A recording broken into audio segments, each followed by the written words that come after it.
और मुख्य रूप से चूँकि टाइम कंस्ट्रेंट था, लेकिन मुख्य बातें जो उभर कर आई हैं कि हम विकसित भारत का सपना देख रहे हैं, तो उस विकसित भारत में किसका कहाँ कितना रोल होना चाहिए, इस पर डिपेंडेंट होता है। ये पांचों थीम्स उस हिसाब से बनाई गई थी।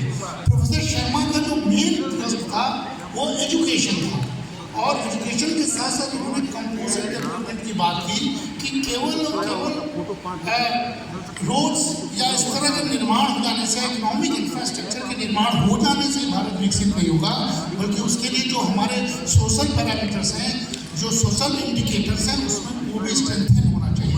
उन्होंने दोनों को कंपोजिट रूप में कहा था कि विकसित भारत तभी होगा जब हमारे जो हम भारत में हमारे इंडेक्सेस में हम बहुत सारे इंडेक्सेस में पीछे हैं, सोशल इंडिकेटर्स में, उन पर काम करना होगा, एजुकेशन पर काम करना होगा।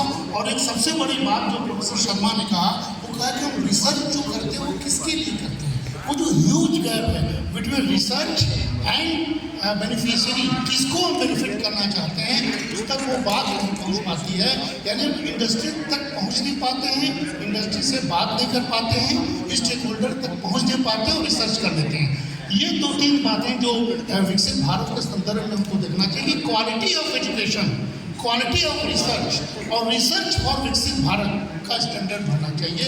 इस मुद्दे पर उन्होंने बहुत अच्छी बातें की, हम उनकी सराहना करते हैं। और हम सबको इस बात को सोचना होगा कि मेरी फॉर्मेलिटीज या मेरी औपचारिकताओं से नहीं बात होना कि अगर सही में उन लोगों को भी हमको मंच पर लाना होगा जो व्यवहारिक हैं, और जो व्यवहारिक होगी किसी न किसी रूप में। जो हमारा कॉन्सेप्ट था वोकल फॉर लोकल, जो हमारा कॉन्सेप्ट था ODOP, जो हमारा कॉन्सेप्ट है लोकल इकोनॉमी, इस तरह के जो छोटे छोटे शब्द हैं उसको बड़े प्लेटफॉर्म्स मिलने चाहिए, तभी शायद हम धीरे धीरे विकसित भारत की ओर बढ़ पाएंगे। So thank you.